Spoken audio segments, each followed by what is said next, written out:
हाँ जी। तो सभी को नमस्कार। मास्टर की पाठशाला में सभी का स्वागत है। अपन क्या पढ़ रहे हैं? एथिक्स। और एथिक्स में अपन किस पॉइंट पर पहुंच गए थे? तो अपन मूल्य पर पहुंच गए थे, वैल्यू पर।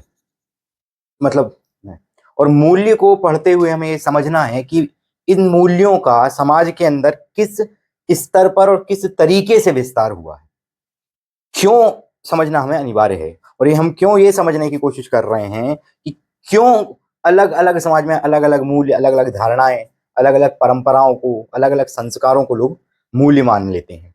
ठीक है, तो ये सारी चीजें हम समझ रहे हैं और इसके लिए हमने एक प्रक्रिया शुरू करी। इसमें हमने सबसे पहले समझा है कि मूल्य क्या है, उसके बाद हमने देख लिया मूल्य की विशेषता क्या है। ये दो पॉइंट हमारे क्लियर हो गए थे। ठीक है, अगर इतनी बात स्पष्ट हो गई थी तो इसके आगे हम बढ़ रहे हैं और अगला हमारा जो मुख्य टॉपिक रहेगा, वैल्यू का अधिक्रम क्या है। अधिक्रम यानी हायरार्की क्या है। ठीक है, इनकी हायरार्की क्या है, इनका अधिक्रम क्या है, कौन सा मूल्य बड़ा है, कौन सा छोटा है, कौन सा ज्यादा बड़ा है, कौन सा सबसे बड़ा है, ये हमें पूरा का पूरा अधिक्रम समझना है। बात स्पष्ट है? आगे बढ़ूं। कुल मिला के अगर अधिक्रम या हायरार्की को देखें, ठीक है,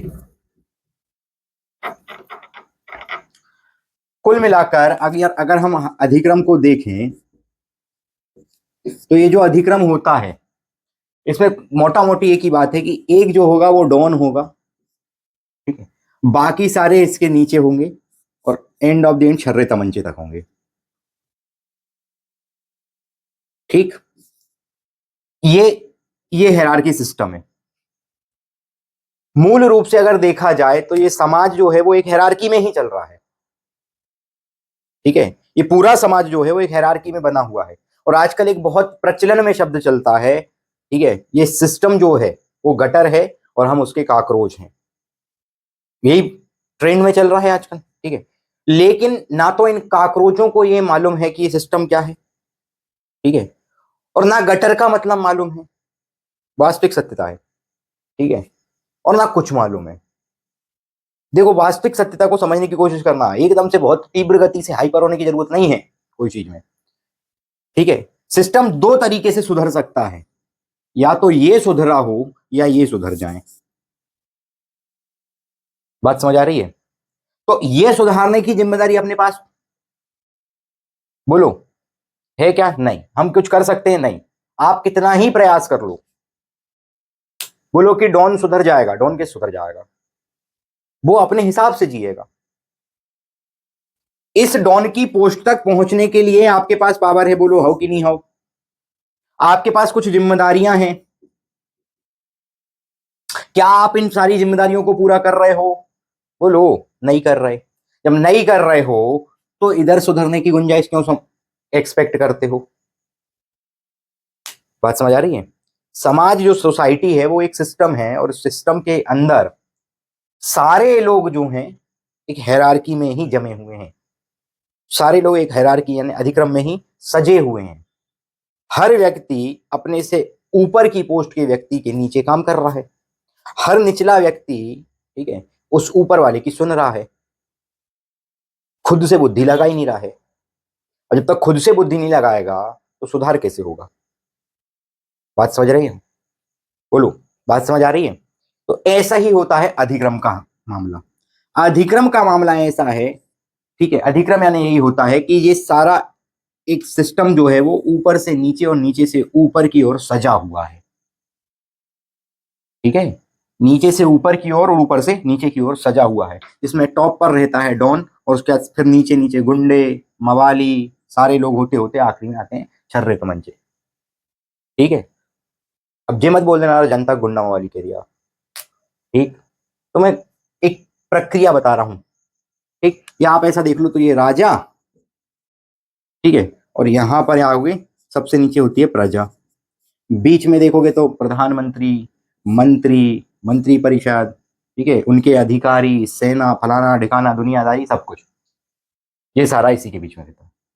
क्लियर बात हो गई? तो ये जो मूल्य हैं ये भी इसी अधिक्रम में जमे हुए हैं। लेकिन समस्या ये है इसके साथ कि हमें समझना पड़ता है यहां पर कि कौन सा मूल्य, मतलब कौन सी वैल्यू कब बड़ी है और कब नहीं, क्योंकि नीति शास्त्र जो है पूरा विषय जो है वो कैसा है मैं बता चुका हूं, परिस्थिति अनुसार चलता है। बात क्लियर है? आगे बढ़ूं? ठीक। कुल मिला के मोटा मोटी क्या हो, ये छर्रे तमंचे और डॉन, ये जो आज जितना भी ट्रेंड होता है हम सब कुछ कर देंगे, ये सारे छर्रे तमंचे हैं।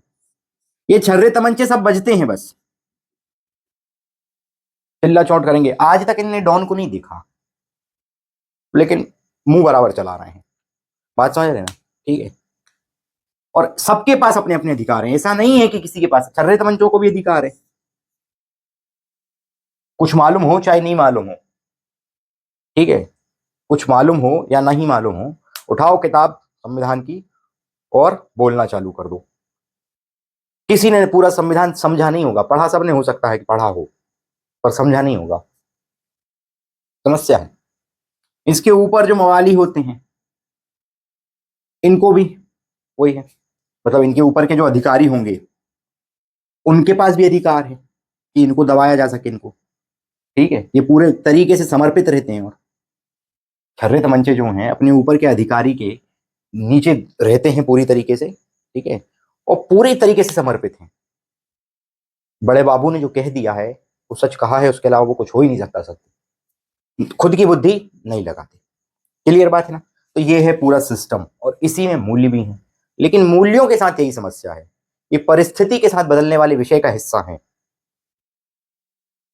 परिस्थिति के साथ बदलने वाले विषय का हिस्सा है, नीति शास्त्र का हिस्सा है। अब जब नीति शास्त्र का हिस्सा है, और नीति शास्त्र जो है वो मनुष्य के जीवन का हिस्सा है, तो मनुष्य का जीवन भी देखो परिस्थिति के अनुसार बदल जाता है। ठीक है, पत्थर का सनम है, उसको खुदा मान लिया। ठीक है, समस्या है। एक समय के बाद परिस्थिति के जैसे जैसे बदलती है, मनुष्य अपने आप को बदलता जाता है, इसलिए वो दोगला हो जाता है। कहलाता है मनुष्य दोगला है, क्यों है उसके पीछे का कारण भी क्लियर है। उसकी परिस्थिति, उसका मानसिक स्तर इतना है, बस जो सामने वाला बोल रहा है उस पर विश्वास कर लो, बात खत्म, खुद का बुद्धि चलाओ ही मत। मैं आज विश्वास के साथ कह सकता हूं कि जितने भी लोग संविधान की किताबें उठा उठा करके बाजार के बीच में खड़े हो जाते हैं, इनको वास्तविक रूप में संविधान का अर्थ, लोकतंत्र का अर्थ, ठीक है, जनता के नियमों का अर्थ नहीं पता, क्योंकि सिर्फ इसमें अधिकार की डिमांड नहीं है, फ्रीडम ऑफ स्पीच, हमें बोलने का अधिकार है, हमें चलने का अधिकार, सिर्फ अधिकार, 2 मिनट में पूरे अधिकार खत्म हो जाएंगे, 2 मिनट लगते हैं। आप इस देश के हिस्से हो, देश विरोधी कोई भी गतिविधि होगी, देश की जनता विरोधी कोई भी गतिविधि होगी, आपके सारे अधिकार निकल जाएंगे बाहर। सिर्फ अधिकार अधिकार मांगने से अधिकार नहीं मिलेंगे, आप क्या अपने कर्तव्यों का पालन कर रहे हो? नहीं। अगर संविधान में एक संशोधन कर दिया जाए स्ट्रिक्ट होकर के, बिल्कुल एकदम, अगर संविधान में, ठीक है, पूर्ण बहुमत के साथ एक संशोधन हो जाए, संपूर्ण बहुमत के साथ, दोनों पक्ष विपक्ष दोनों के बराबर वोट पड़ जाएं, और संशोधन ये हो कि उन्हीं लोगों को अधिकार दिए जाएंगे जो अपने कर्तव्यों का पालन करेंगे, जो कर्तव्य उन्हें देश के प्रति, जनता के प्रति, प्रकृति के प्रति, ठीक है, कर्तव्यनिष्ठ बनाते हैं, उन कर्तव्यों का जो पालन करेगा उनको अधिकार बहुत व्यवस्थित रूप से प्रदान किए जाएंगे। अगर ऐसा हो जाए तो बहुत हद तक सारी चीजें सुधरने लगेंगी, क्योंकि हमारा कर्तव्य है हमें ईमानदार रहना है, हमारा कर्तव्य है हमें देश के हित में काम करना है, अधिकार नहीं है चले गए बस उठा के मुंह ने अधिकार दे दो, हमें 2 किलो अधिकार दे देना भैया, हो रहा क्या, मिल रहा? समझ रहे हो ना? तो ये चीजें हैं, ये हायरार्की के कारण है सारी व्यवस्था, और इस हायरार्की में आप अपने से ऊपर वाले को इतना विशेष मान लेते हो कि अपनी बुद्धि चलाना बंद कर देते हो। समझ गए? ठीक है, लेकिन कोई भी सिस्टम को सिस्टमेटिकली चलाने के लिए इन अधिक्रम की आवश्यकता अनिवार्य है। समाज के सिस्टम को चलाने के लिए, ठीक है, आपके पास एक हायरार्की से होना अनिवार्य है, क्योंकि बिना किसी दबाव के आप काम ही नहीं करोगे। आज आप सरकारी अधिकारी बन जाते हो, मान लो, ठीक है, अगर सही सही तरीके से कर्तव्यनिष्ठ होकर के आपके ऊपर वाला अधिकारी भी काम कर रहे हैं, तो आप कितने ही बेईमान क्यों ना हो, आपको ईमानदार रह करके काम करना पड़ेगा। समझ रहे हो? लेकिन ये सिस्टम में समस्या कहां आती है? यहां से ही है। यहां कोई समस्या नहीं है कि आप बोलो कि ऊपर डॉन में, अरे डॉन उसका तो काम ही था, मान लो राजा, यहां बोलो कि यहां समस्या है, नहीं है। उसके पास संपूर्ण पावर है, उसके पास सारी शक्तियां हैं, पर्याप्त धन संपदा है, वो तो, उसको तो कोई डर ही नहीं है ना, वो तो अपना जीवन जैसा चाहे वैसा जी लेगा। तुम्हें दबाना चाहेगा दबा देगा, कोई दिक्कत नहीं, कोई बड़ी चीज नहीं है। और तुम दब क्यों जाते हो? क्योंकि तुम गलत हो। स्वाभाविक सी बात है, दबता वही है जो गलत है। समझ रहे हो ना? इसका मतलब ये नहीं होता है हम तो सही हैं इसलिए हम जाकर के तोड़ फोड़ कर देंगे देश की संपत्ति के साथ। अधिकांश जो, वो क्या बोलते हैं, अनशन होते हैं, अधिकांश जो अनशन होते हैं, इनमें तोड़ फोड़ क्यों हो जाती है? अपने आप को साबित करने के लिए जब जो गलत होता है ना, वो तोड़ फोड़ करता है। ठीक, मैं इस पे अलग से कभी चर्चा करूंगा कि कॉकरोच जनता पार्टी वाला जो अभी वो हुआ एक, ठीक है, कुल मिला के मीटिंग टाइप थी उनकी, ठीक है, और उनने शिक्षा मंत्री का जो रिजिग्नेशन मांगा, ठीक है, जो त्याग पत्र मांगा, वो सही है, कोई बुराई नहीं है, मांग सकते हो आप। लेकिन 4 लोग शिक्षा मंत्री का त्याग पत्र मांग रहे हैं, एक ग्रुप उधर पे एलजीबीटीक्यू वाले अधिकार मांग रहा, एक ग्रुप उधर अलग ही चल रहा है, यूपीएससी वाला मामला उठा रहा, एक ग्रुप उधर पे कह रहा हमें तो पानी नहीं मिल रहा उसकी व्यवस्था करवाओ, एक कह रहा हमें दारू नहीं मिल रही उसकी व्यवस्था, मतलब सबके अपने अपने गुट बन गए। कैसे सफल होएगा आंदोलन तुम्हारा? बात समझने की कोशिश करो, किन चीजों पे हमें ध्यान देना है। तो जब जो हायरार्की जो सिस्टम है, इसमें यहां से सुधार हो, अगर इनको शिक्षित कर दिया जाए, मेरा शब्द ध्यान से सुनना, इस प्रजा को शिक्षित कर दिया जाए, पढ़ा लिखा नहीं, पढ़ा लिखा से नहीं होगा कि डिग्री ले ली तो आप शिक्षित हो गए, नहीं होगा। आपको व्यवहारिक रूप से नैतिकता के साथ अपने कर्तव्यों का पालन करना आना चाहिए। जिस दिन इस प्रजा को, इन जनता को, 140 करोड़ देशवासियों को, अरे 140 करोड़ नहीं तो कुछ नहीं की स्थिति में चलो 100 ही करोड़ लोगों को भी ना, चलो और कम करता हूं मैं, 50 करोड़ युवा, युवा जो है ना, युवा, इन 50 करोड़ युवाओं को भी अगर शिक्षित कर दिया जाए, इनको कर्तव्य का अर्थ बताया जाए, देश के हित के प्रति काम करने की ललक पैदा की जाए, ये नहीं कि डिग्री ले ली हमने तो हम तो पीएचडी हैं, हम तो फलाना है, हम तो ढिकाना है, हमारा तो जीवन बहुत सही चल लिया, मस्त चल लिया, ठीक है, उससे कुछ नहीं होगा। ठीक है, क्योंकि अगर तुम ये सोच रहे हो कि पढ़ लिखने से शिक्षा का विकास हो जाएगा, बौद्धिक विकास हो जाएगा, तो आज जितने आईएएस है तो खूब पढ़ पढ़ के जाते हैं, फिर भी कैसे करप्ट हो जाते हैं? बोलो। ये जो नीट का पेपर लीक हुआ, ठीक है, नीट का पेपर लीक हुआ, इसमें जिम्मेदारी के रूप में शिक्षा मंत्री है, ठीक है, जिम्मेदार व्यक्ति के रूप में, ये उसकी जिम्मेदारी है। लेकिन लीक कौन ने किया ये जानते हो ना?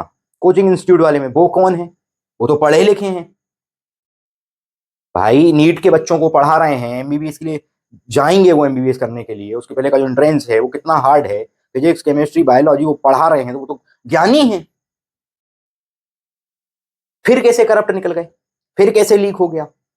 बात समझ रहे हो ना? तो ये तो सब पढ़े लिखे हैं, तो जरूरी नहीं है कि पढ़ा लिखा व्यक्ति शिक्षित हो, इसलिए शिक्षित बनो, और शिक्षित बनोगे तो योग्य बन जाओगे, फिर ये रोना गाना मिट जाएगा।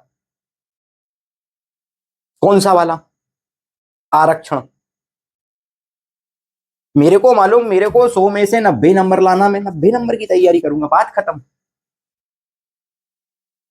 और कोई किसी का अधिकार नहीं ले रहा इसमें आरक्षण में, ये मत तो सोचना। आपकी अगर 100 पोस्ट है, मान लो जनरल की 100 पोस्ट हैं, तो जनरल के 100 ही आदमी इस पे जाएंगे ना, बोलो हो कि नहीं हो? जाएंगे, स्वाभाविक सी बात है। अगर मान लो जनरल का कोई व्यक्ति 99 है और कोई एससी का व्यक्ति, मान लो जनरल के 99 लोग ही पहुंच पाए, एक पोस्ट अभी खाली छूट गई है,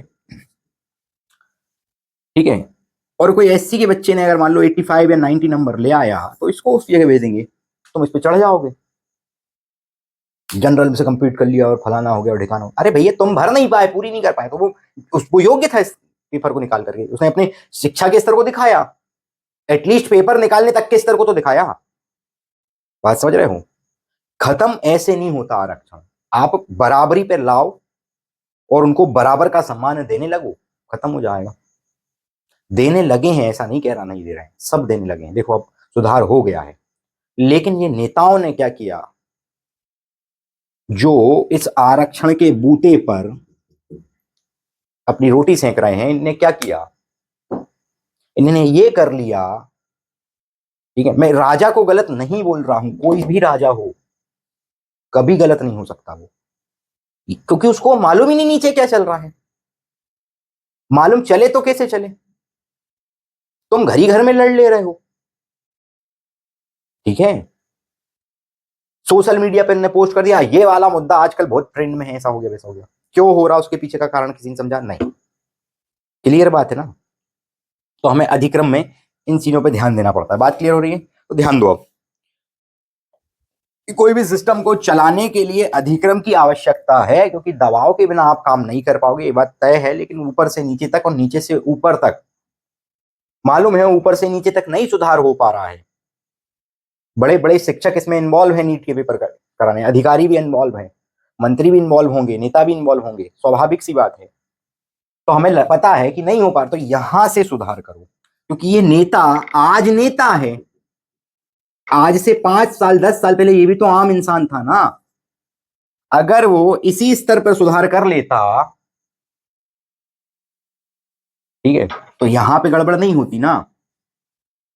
आज तुम आईएएस बन रहे हो ना, अगर आप बुनियादी स्तर पर ही अपने को मजबूत कर लोगे तो करप्ट नहीं निकलोगी, और बुनियाद ही खराब निकल गई, पूरी फसल ही खराब होगी ना फिर तो। अगर बोनीज खराब हो गई तो फसल खराब होना स्वाभाविक बात है, क्लियर बात है ना? आगे बढ़ू, ध्यान दो, ठीक है। और वो ही लोग, ध्यान से एक बात और सुन लेना, जितने भी मार्क्सिस्ट है ना, उन सारों को ये सिस्टम गटर लगता है,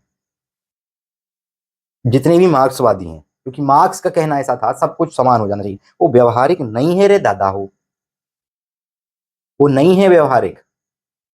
कल को तुम सबको बराबर करने के चक्कर में सबके खाते में 1-1 करोड़ रुपए डाल दो, मान लो सरकार, कल से काम धंधा सब बंद करके घर बैठे रहोगे, कुछ नहीं, नहीं निकलोगे ही नहीं, 1-1 करोड़ में बिकने वालों। बहुत स्पष्ट बोलता हूं भाई मैं इन मामलों में।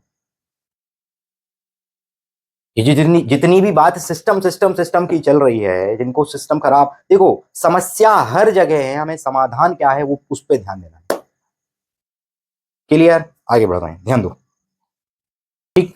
तो ये जो अधिक्रम है इसकी कहानी क्लियर हो गई। तो अब हम समझेंगे कि मूल्यों का क्या अधिक्रम होगा। हायरार्की जो है, मूल्यों की क्या होगी, वैल्यूज हायरार्की क्या होगी, कि कौन सा मूल्य बॉस है, कौन सा मूल्य डॉन है, कौन सा मूल्य मवाली है, कौन सा छर्रा तमंचा है, कौन सा गुंडा है, क्या अपने को क्लियरिटी तो आए, कौन सा राजा है, कौन प्रधानमंत्री है, कौन मंत्री है, कौन संतरी है, कौन नेता है, कौन जनता है, ये क्लियर तो होना चाहिए ना, कि मूल्यों में भी कुछ ना कुछ होगा, ठीक।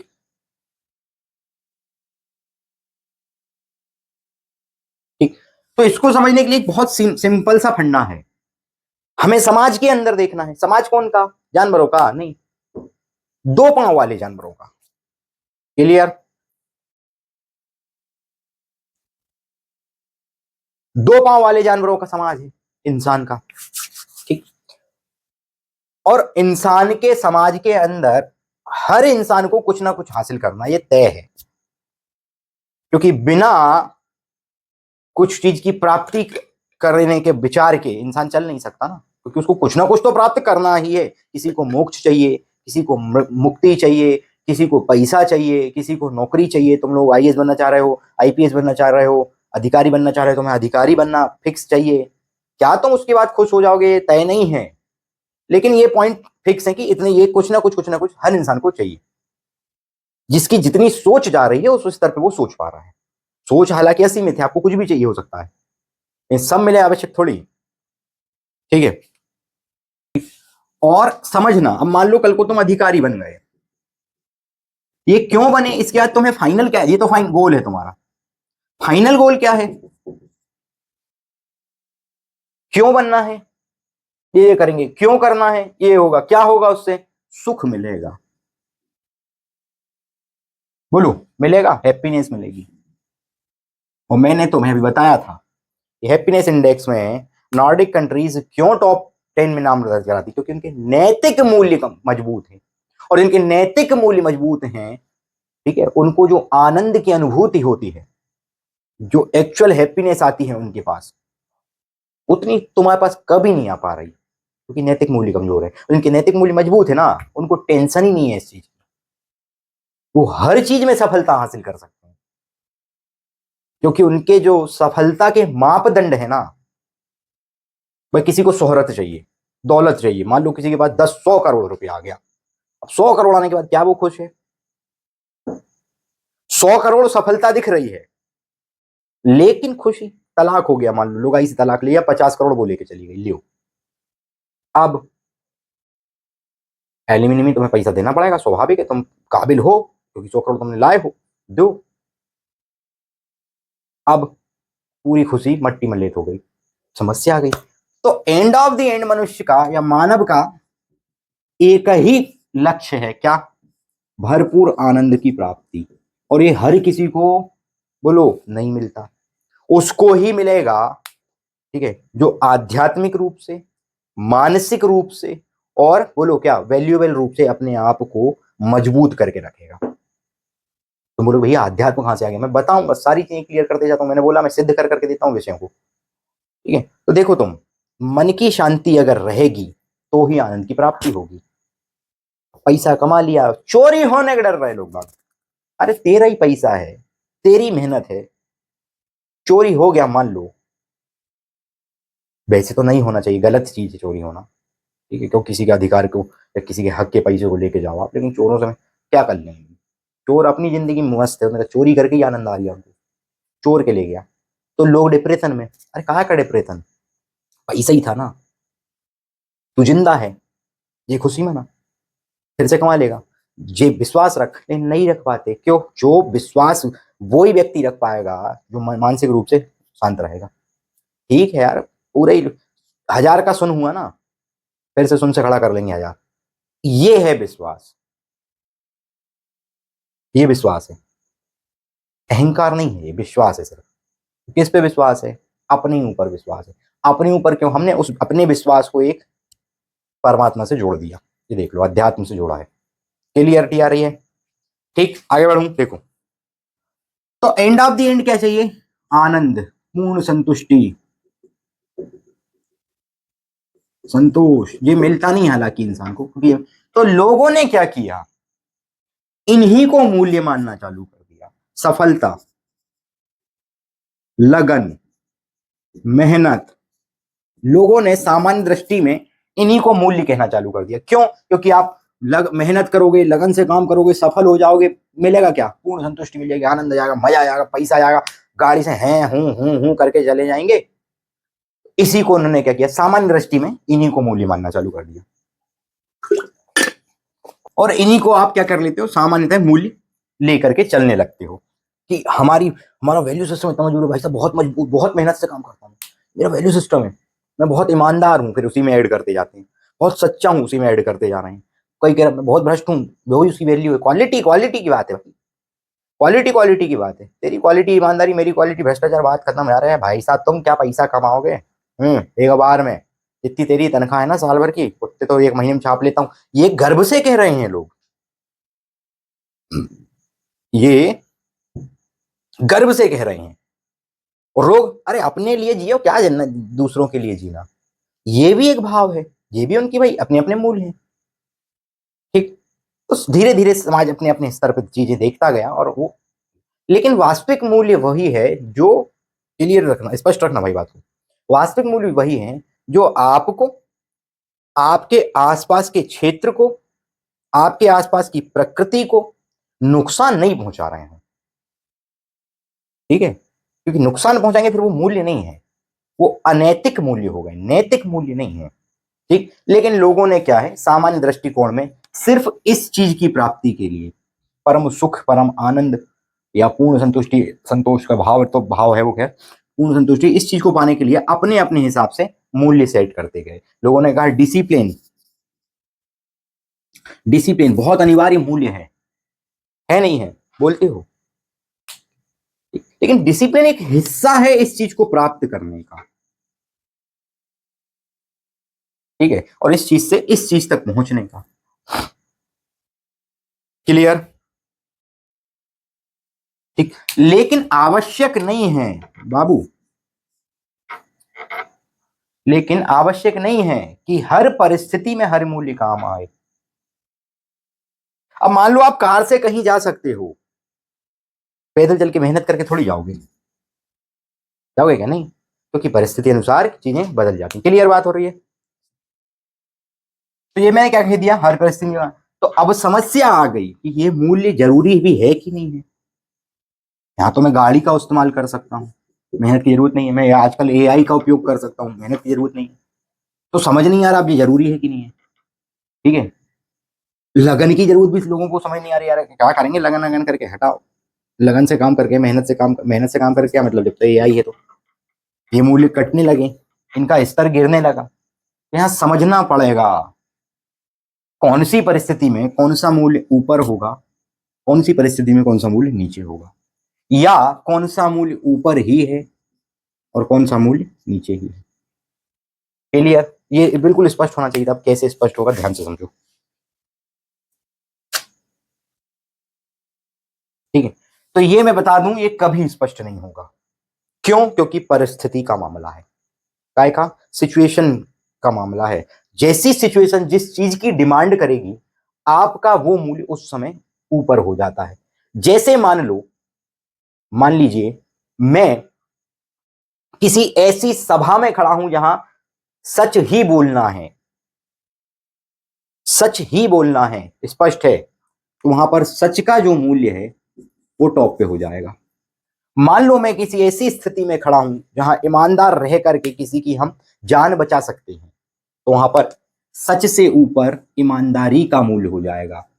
ध्यान से समझना, इधर मैं चाहूं तो झूठ भी बोल सकता हूं, लेकिन ईमानदारी के साथ बताऊंगा मैं चीजें। झूठ भी परोस बोल दूंगा मैं कुछ चीजों में, लेकिन मैं वास्तविकता को ले जाकर के ईमानदारी से परोस दूंगा। तो ये चीजें जो होंगी ना, ये डिसाइड कहाँ होगा, ये परिस्थिति बेस्ड है। क्लियर? मान लो ये तीन मूल्य मैंने लिखे, अभी ऐसे में लिख रहा हूं, फिर ऐसे में करूंगा। ईमानदारी, पंक्चुअलिटी और सहयोग। ध्यान से समझना, ईमानदारी, पंक्चुअलिटी और सहयोग। अब जब मैं रास्ते से चला आ रहा हूं, मेरे को एक 500 का नोट पड़ा मिला, 500 का नोट पड़ा मिला। मैंने देखा कि रोड पे 500 का नोट है, मैंने उठा लिया। ठीक। अब मैं क्या करूंगा, 500 का नोट मिल गया और मेरे को बहुत तेजी से कहीं पे बहुत जरूरी पहुंचना है, अगर मैं नहीं पहुंचूंगा तो मैं अपनी जो है, नहीं, मैं अगर नहीं पहुंचा तो मैं अपना जो है नौकरी से हाथ धो बैठूंगा। ऐसी स्थिति में हूं, अगर मैं कहीं पे 7:30 पे नहीं पहुंचा, अब मेरे को 500 का नोट मिला, अब मेरी ईमानदारी तो ये कह रही है कि मैं इसके असली मालिक को ढूंढूं, लेकिन मैंने क्या किया, मैंने अभी नौकरी बचाने के लिए क्या किया, पंक्चुअलिटी को चुन लिया। ठीक, समझ रहे हो? अब मैं जैसे यहां से निकला, वहीं पे एक रास्ते में एक्सीडेंट हो गया कोई का। अब समस्या खड़ी हो गई, मेरे को 7:30 पहुंचना है, 7:25 हो गया है, और अभी आधा किलोमीटर 1 किलोमीटर जाना है। कैसे जाऊं? और रास्ते में देखा एक्सीडेंट हो गया किसी का, आदमी जान के लिए भीख मांग रहा है, मर रहा है, उसको बचाऊं कि निकल जाऊं? बचाऊं कि निकल जाऊं? अब जिसका ये मूल्य है कि अपने लिए जियो, दूसरे के लिए मत जियो, उसके अंदर ये वाला भाव ही नहीं होगा, चिंता कोई बात ही नहीं है। लेकिन भाई सामान्य सा इंसान, तो मैंने क्या किया, सब मूल्यों को लात मारी, मैंने कहा हटाओ सब कुछ यार, इसका सहयोग करूं, बात खत्म। क्योंकि मैं सहयोगी प्रवृत्ति हूं, मैं परिस्थिति अनुसार भी हूं, मतलब सहयोगी मैं उनका ही करता हूं जो, अब अगर कोई दारू पी के एक्सीडेंट करके मर रहा है ना, तो मैं मर जाने दूंगा। तुम बोलोगे भाई तुम ये तरुड़ के से, वो भी तो इंसान ही है, दारू ही तो पी रहा है। तो मेरे को तो भाई व्यक्तिगत रूप से मेरे को दारू बिल्कुल पसंद नहीं है। तो खुद ही मौत के मुंह में आया है दारू पी के, तो वो तो तुम्हारा जन्म ही हुआ फिर मरने की, फिर क्या कोई रोक सकता? ठीक है, तो हमें सहयोग के भाव को ये सब। तो अब यहां पे क्या हुआ, ध्यान से समझना, जब 500 का नोट मिला तो पंक्चुअलिटी 1 नंबर पे आई थी, समझ गए? जब एक्सीडेंट देख लिया तो सहयोग 1 नंबर पे आ गया, ये तीसरे पे चला गया। अभी ये दूसरे पे था, क्योंकि मन में स्थिति थी कि ढूंढूं कि नहीं ढूंढूं वाली पे। समझ आ रही बात? तो कभी भी कोई सी चीज पलट गई अलट गई, ये क्यों हुआ? क्योंकि मैंने ऐसी ऐसी परिस्थिति है। और मनुष्य एकमात्र ऐसा जानवर है दो पाया, जानवर के सामने परिस्थिति आती है, लेकिन उसके पास ये मूल्य नहीं है, होंगे उसके अपने समाज के अंदर, हो सकता है, अपने को नहीं मालूम, भाषा नहीं समझ पा रहे, ठीक है, लेकिन उनके अपने उसमें है। तो मनुष्य एकमात्र ऐसा जानवर है दो पाया, चार पाया है, लेकिन 2 पांव पे चलता है, इसलिए 2 पाया, कि जो परिस्थिति के अनुसार बदलता है। जब वो बदलता है तो उसके मूल्य भी बदलते हैं, स्वाभाविक सी बात है। जब मूल्य बदलते हैं तो उसकी बोलो क्या है, इच्छाएं भी बदलती ही होंगी, स्वाभाविक बात है, बदलती ही होंगी। और उसके गोल भी बदलते ही होंगे, ये भी तय है। और फिर कुछ नया मार्ग ढूंढता होगा वो खुश होने का, ये भी तय है। क्लियर बात है? ठीक, तो ये क्लियर हो गया हायरार्की क्यों, कि हायरार्की जरूरी है समाज को चलाने के लिए, वो मैं पहले स्पष्ट कर दिया। क्योंकि एक दबाव में आप काम नहीं कर पाओ, बिना दबाव के आप काम नहीं कर सकते। अगर आज आपको पूर्ण स्वतंत्रता दे दी जाए कि जा जी ले, तो जानवर हो जाओगे। आप किन्हीं नियमों में, किन्हीं सिद्धांतों में, किन्हीं डिसिप्लिनों में बंधे हुए हो, इसीलिए तुम एक इंसान कहला रहे हो। नहीं, पूरी स्वतंत्रता दे दो तो तुम तो कल को कुछ भी कर जाओ यार, फिर सुअर हो, तुम में कोई अंतर नहीं, काकरोच बोलो, सुअर बोलो, कुछ भी बोल लो, फिर कोई अंतर नहीं। लेकिन इंसान क्यों कहला रहे हो? क्योंकि कुछ नियमों में बंधे हुए हो, उन नियमों का पालन अनिवार्य है। सेम यही नियम काय पे लगता है, सेम यही बात काय पे लागू होती है, अधिकार और कर्तव्य पे। अधिकार आपको दिए जाएंगे, कोई मना ही नहीं है, लेकिन कर्तव्यों का पालन करते हुए आप अधिकार मांगो, कोई नहीं रोकेगा आपको, कोई कभी नहीं रोक सकता, मांगने की जरूरत ही नहीं है। अगर आप अपना कर्तव्य कर रहे हो, और आजकल सोशल मीडिया का कर्तव्य करते हो, उसको दिखा रहे हो कि हमने कर्तव्य किया है, देख लो आप, दो हमें हमारी अधिकार, और नहीं दे तो फिर देखो आप। समझ रहे हो ना? बात क्लियर हो रही है? ठीक, और बात का बतंगड़ और एक्सीडेंट पे भीड़, एक्सीडेंट होने पे भीड़, ये जो दो चीज करने की आदत हमारी शुरू से ही रही है। बात का बतंगड़ा बना लेंगे, जरा सी बात कह दी, हाँ, बड़ा विचित्र प्राणी है मनुष्य। जानवर कह दो तो बुरा, काकरोच कह दो तो बुरा मान गया, शेर कह दो तो ऐसा छाती चौड़ी करके खड़ा है। कैसे समझ लूं मैं इसको? इसको खुद नहीं पता क्या करना है क्या नहीं करना है।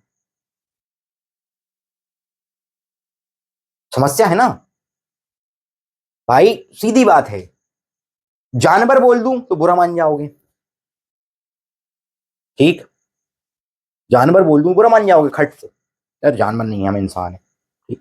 शेर कह दो तो तुम ऐसे, हाँ शेर भाई, मेरा लड़का शेर है, शेर, हाँ बाबा शेर है, मुंह या फिर कल को शिकार करो, फिर 4 पांव पे चलो, शेर हो तो, ठीक है ना? ये समस्या है मूल। बात क्लियर हो गई? तो विशेषता स्पष्ट हो गई। जो अपना हायरार्की वाला पॉइंट था, मैंने इसको अलग से इसलिए समझाया क्योंकि इसमें हमें बात ये स्पष्ट होना था कि हायरार्की क्यों, कैसे और क्या हो रहा है। क्लियर है? आगे बढ़ जाऊं, तो ये विशेषता हो गई। मूल्य क्या है ये पता चल गया, मूल्यों की विशेषता क्या है वो पता चल गई। अब हमारा अगला जो पॉइंट है, ठीक है, इसका सब टॉपिक बोल लो, वो है क्या, क्लासिफिकेशन। क्लासिफिकेशन ऑफ वैल्यूज, मूल्यों का वर्गीकरण। देखो, मूल्यों के वर्गीकरण में अगर मैं बोलूं तो आप करो 140 करोड़ भारत में लोग हैं, 140 करोड़ वर्गीकरण है उनके। सबके अपने अपने अपने अपने स्तर पे मूल्य हैं व्यक्तिगत रूप से, कहीं ना कहीं सारे 140 करोड़ तो 140, बच्चे का भी अपना खुद का मूल्य है। एक टॉफी नहीं मिलेगी, धूल में लोट मार जाऊंगा, बिल्कुल। टॉफी अगर नहीं दिलाई, कोई चीज की जिद कर ली उन्होंने, कहा टॉफी खाना है, नहीं दिलाई, रोना चालू, बिल्कुल उल्टियां कुल्टियां हो गया, धूल में पूरा धूल धम्मास हो गया, वो उसका मूल्य है। और दूसरा बच्चा वहीं पे टॉफी नहीं मिले, मुंह फुला के बेटा बात ही नहीं कर रहा, लो उसका मूल्य है वो। क्लियर हो रहा है ना, सबके अपने अपने मूल्य है, बात समझना। मूल्यों के वर्गीकरण का कोई निश्चित दायरा नहीं है। 800 करोड़ की जनता है दुनिया भर में लगभग, तो 800 करोड़ मूल्य हैं उनके व्यक्तिगत, उनका वर्गीकरण वो अपने हिसाब से करते हैं। लेकिन अब हम तो भैया एथिक्स पढ़ना है, हमें पेपर में लिखना है, हमें व्यवहारिक रूप से नहीं समझना पड़ेगा, सैद्धांतिक रूप से भी समझना पड़ेगा। तो हम देखेंगे कि जब हम मूल्यों का क्लासिफिकेशन करते हैं तो हम दो टाइप से हम इनको बांट लेते हैं। एक बांटते हैं साध्य मूल्य और एक साधन मूल्य। एक हो गया साध्य मूल्य और एक साधन मूल्य, इंस्ट्रूमेंटल और टर्मिनल। देखो, एक हो गया साध्य मूल्य और एक साधन मूल्य, यानी इंस्ट्रूमेंटल और टर्मिनल। बात क्लियर है, इंस्ट्रूमेंटल वैल्यूज और टर्मिनल वैल्यूज, ये दो हमारे पास स्पष्ट हो गए। जो हमारे जीवन के फाइनल लक्ष्य हैं, एकदम फाइनल गोल हैं, वो हो गए साध्य। और जो इन लक्ष्यों की प्राप्ति के लिए मदद कर रहे हैं वो हो गए साधन। जैसे मान लो रे बाबू, आइए यूपीएससी की तैयारी करना है, आईएएस बनना है, उसके लिए हमें हर एक विषय के ऊपर विचार करना आना चाहिए। तो ये जो विचार और बौद्धिक क्षमता का विकास है, ये हमारा साध्य मूल्य है।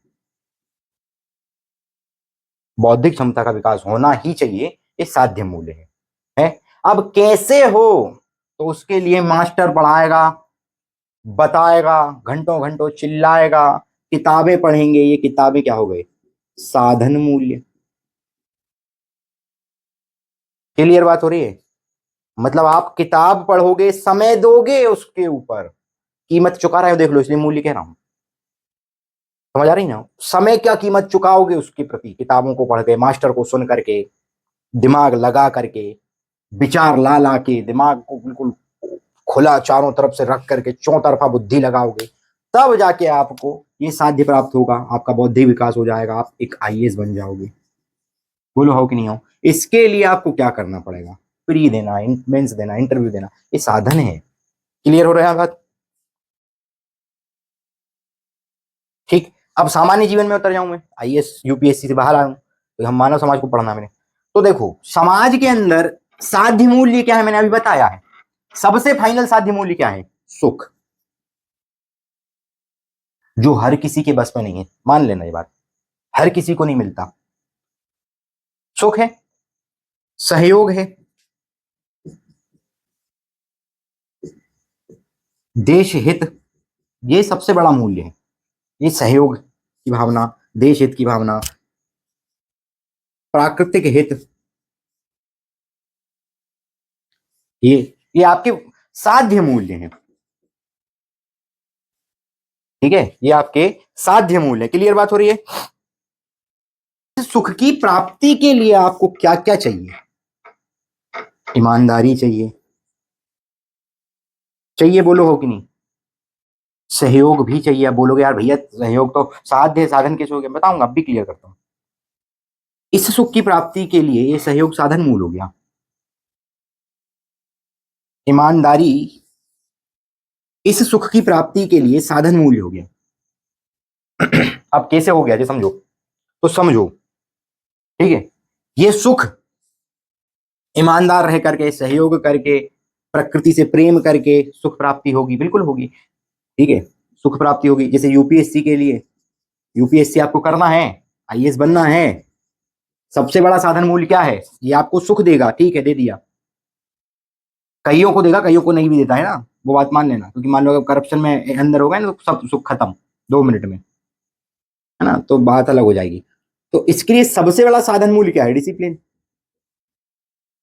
क्यों डिसिप्लिन? बिना डिसिप्लिन यूपीएससी नहीं होगी, ये बात तय मान लेना। पढ़ाई सेकेंडरी हो जाती है, बौद्धिक विकास सेकेंडरी है, उसमें प्राइमरी जो फंक्शन है, या आप अगर यूपीएससी कर रहे हो तो सबसे प्राइमरी स्टेप जो है वो डिसिप्लिन है। आपको सबसे पहले डिसिप्लिन में, कोई भी चीज की प्राप्ति के लिए सबसे प्राइमरी स्टेप, प्राथमिक कदम जो है वो डिसिप्लिन है। बिना डिसिप्लिन नहीं हो पाएगा, मान लो, चाहे यूपीएससी हो चाहे कुछ हो। क्लियर बात है ना? आगे बढ़ो, देखो, ठीक। तो कुल मिला के जब हम देखो, इसमें क्या बोला मैंने? सुख। ये आपको क्या मिला? साध्य मूल्य।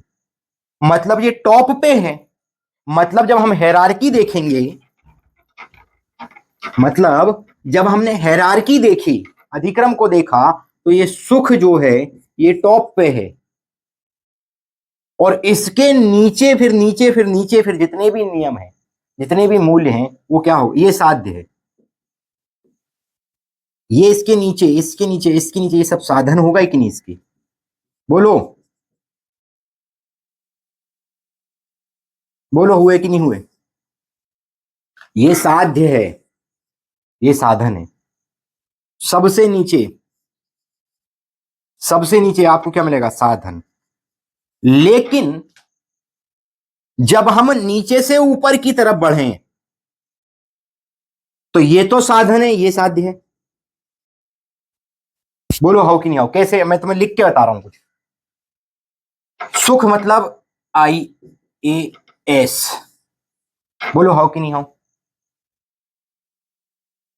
IAS आपको बनना है, ये प्राप्ति है आपकी, इसको ये प्राप्त करोगे आप। कैसे प्राप्त करोगे? यहां से स्टेप चलोगे आप। बोलो हो कि नहीं हो? डिसिप्लिन।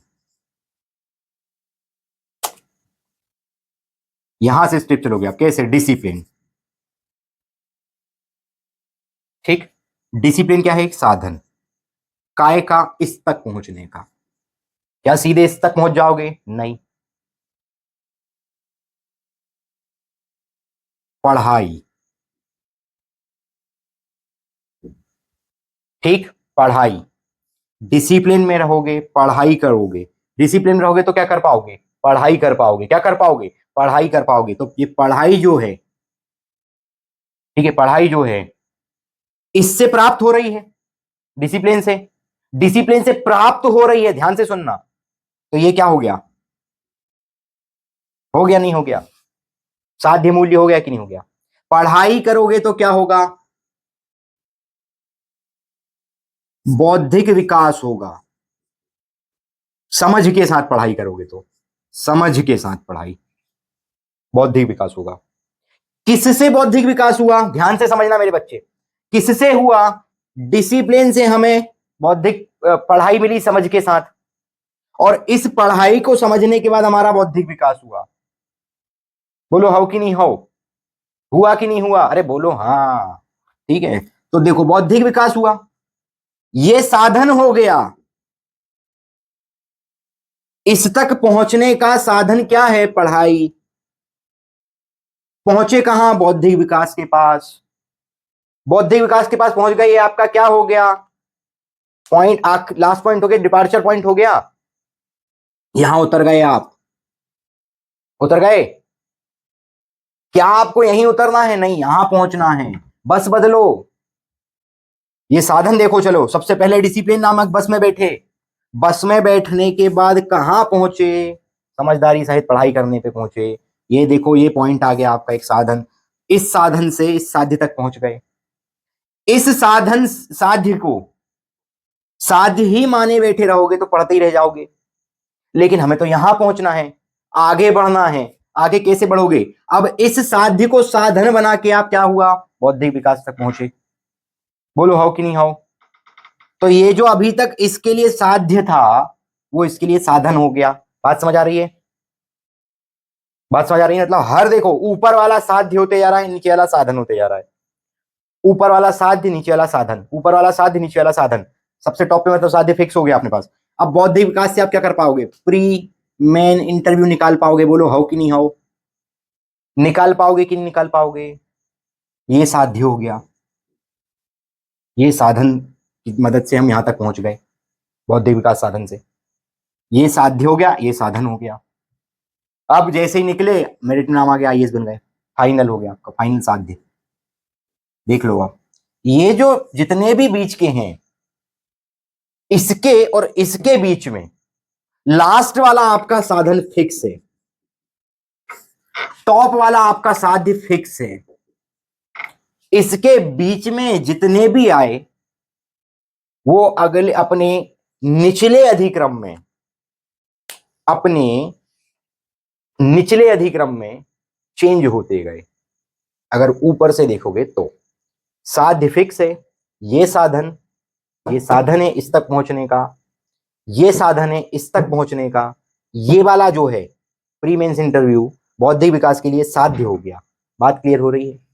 तो अगर मैं एक लाइन में बोलूं इसको, ठीक है, कि हर मूल्य अपने से ऊपर वाले मूल्य का साधन बन जाएगा। हर मूल्य अपने से ऊपर वाले मूल्य तक पहुंचने की एक सीढ़ी है। जब वो सीढ़ी है तो वो माध्यम है, और जब वो माध्यम है तो उसको आप क्या बोलोगे? साधन। क्लियर बात हो गई? तो टॉप वाला फिक्स है, टॉप वाला बिल्कुल फिक्स है, और बिल्कुल जीरो वाला बिल्कुल फिक्स है, वो साधन रहेगा। और बीच के जितने हैं वो कैसे हैं? चेंज हो रहे हैं बार बार। कैसे हो रहे हैं? अगले ऊपर वाले के लिए साधन, ऊपर वाले के लिए साधन, ऊपर से नीचे गए तो नीचे वाला जो है वो, ऊपर वाला जो है वो साध्य, नीचे वाला साधन, नीचे ऊपर वाला साध्य, नीचे वाला साधन। सिस्टम क्लियर हो गया ये? बोलो बच्चे, बात समझ आ गई? ठीक है, तो मैं कह सकता हूं कि कुछ मूल्य साधन हैं और कुछ मूल्य साध्य हैं, परिस्थिति अनुसार। कुछ मूल्य साधन है और कुछ मूल्य साध्य हैं। कैसे? Situation based. बात क्लियर हो गई? आगे बढ़ जाऊं, ध्यान दो। ठीक है, बाकी ये मुख्य वर्गीकरण है, ये मुख्य वर्गीकरण है मूल्यों का इस आधार पे, ठीक, साध्य और साधन के आधार पे। बाकी आप जैसा चाहो वैसा वर्गीकरण कर लो, जैसे समझो।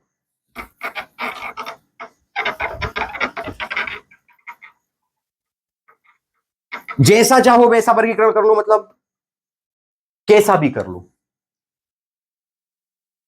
सबसे पहला आपको क्लियर होना चाहिए कि एक सबसे इंपॉर्टेंट है साध्य और साधन, ये मुख्य वर्गीकरण है, मेन क्लासिफिकेशन है मूल्यों के। जो मूल्य हैं वो इन दो ही आधार पर मूल रूप से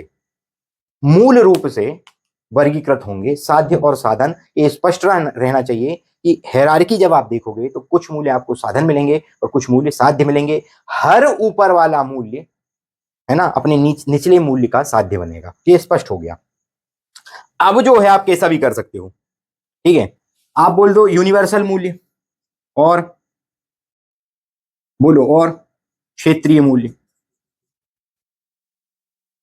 सार्वभौमिक, मतलब ऐसे कुछ मूल्य भी हैं जो सब मान रहे हैं, ठीक है। जैसे सच बोलना है सब मानते हैं, ईमानदार रहना है सब मानते हैं। कुछ क्षेत्रीय मूल्य हैं, ठीक है, ठीक है। क्षेत्रीय मतलब रीजनल, ठीक, ये यूनिवर्सल, ये रीजनल। कुछ आप बोलोगे कि धार्मिक मूल्य हैं और धर्मनिरपेक्ष मूल्य हैं, फिक्स है ये भी। एक सत्ता है, एक भगवान है, एक परमात्मा है, कई सारे भगवान है, सब अपने अपने मान रहे हैं, ठीक है। कई धर्मनिरपेक्ष मूल्य भी हैं, सब कुछ एक है, इंसान है, फलाना ढिकाना, सबके अपने अपने हैं। बात क्लियर हो रही है? स्टैटिक मूल्य और डायनेमिक मूल्य, स्टैटिक मूल्य और डायनेमिक मूल्य ये भी हो सकते हैं, कोई दिक्कत नहीं है, ठीक है। स्थिर मूल्य और गतिशील मूल्य, ठीक। इसके अलावा आजकल जो पैटर्न पे चल रहा है वो जिसपे मुख्य लड़ाई हो रही है, आधुनिक मूल्य, मॉडर्न वैल्यूज, ठीक है। और ओल्ड वैल्यूज यानी परंपरागत, चलो परंपरागत शब्द लिख लेते हैं इसलिए, परंपरागत मूल्य, आधुनिक मूल्य और पुराने मूल्य, ये इस पे सबसे ज्यादा लड़ाई है। पहले तो लड़कियां भैया घूंघट नहीं, घूंघट ढाकती थी, अब नहीं ढाक रही, लड़ाई हो गई। अरे नहीं ढाक रही, नहीं ढाक रही, पहले ढाक लेती, ढाक लेती, तेरा क्या इतना दिमाग लगा रही है भैया? तेरे को जो मानना तू मान ले, कोई बुराई थोड़ी, कौन किसको रोक पाया आज तक? मैं किसी को रोक पाया क्या? देखो सीधी सी बात है, लड़की है, हवा तेज चल रही है, धूप है, मुंह ढाकेगी, ठीक। नहीं, हवा चल रही है, अच्छा मौसम है, मत ढाक भाई, कौन रोक रहा? ठीक है। तो ये सब जो कई मूल्य तो ऐसे हैं जिनका जो प्रभाव है वो क्षेत्रगत पड़ा है। मैं बताऊंगा सारी चीजें आगे। ठीक है। बुर्का, बुर्का हमारे यहाँ नहीं पहनते, हमारे यहाँ पहनते, ऐसा। ठीक है। अरब कंट्री है वो, यहाँ से इस्लाम का ओरिजिन है। अरब कंट्री तप रही है एकदम, रेता, मुंह पे थपेड़े मार रही रेता, मुंह क्या पूरा ऊपर से नीचे पे ढक के रखना पड़ेगा। भारत में जरूरत नहीं है, परंपरा बना ली उसी को, इसलिए मैंने परंपरागत मूल्य का उपयोग किया इसमें। क्लियर बात है? ठीक। तो बाकी इनमें कुछ समझने वाली चीज नहीं है, बाकी आपको ये समझना है कि मूल्य ये हैं, इस तरीके से चल रहे हैं, इस तरीके से हो रहे हैं, और कहानी पूरी। खुद दिमाग लगाओ कि कितने कितने प्रकार के लोग मूल्य मान रहे हैं और कैसे मान रहे हैं। ये चीज क्लियर हो गई। अब जो हमारा एक छोटा सा टॉपिक है, क्या मूल्य वस्तुनिष्ठ है या आत्मनिष्ठ है? क्या मूल्य वस्तुनिष्ठ है या आत्मनिष्ठ है? ठीक है, ये हम अगली क्लास में जाएंगे। उसके पहले आपका एक होमवर्क है वो करना। आप कल 5 सार्वभौमिक मूल्य और 5 क्षेत्रीय मूल्य की पर्ची बनाओगे। ऐसे कौन से मूल्य हैं जो 5 ऐसे मूल्य जो पूरी दुनिया मान रही है, और 5 ऐसे मूल्य जो आपके विशेष क्षेत्र में, कोई दिल्ली का रहने वाला है, कोई हरियाणा का रहने वाला है, कोई कहीं का रहने वाला है, कोई मध्य प्रदेश का रहने वाला है, तो कहाँ पे क्या क्या मूल्य वो मानते हैं। ठीक है, सब देख लेना उसमें। इस सार्वभौमिक रूप से भगवान को किस तरीके से माना जा रहा है, हमारे क्षेत्रीय रूप में भगवान को किस तरीके से माना जा रहा है, तो ये सारी चीजें आप कल 5-5 बना के लाओ। ठीक।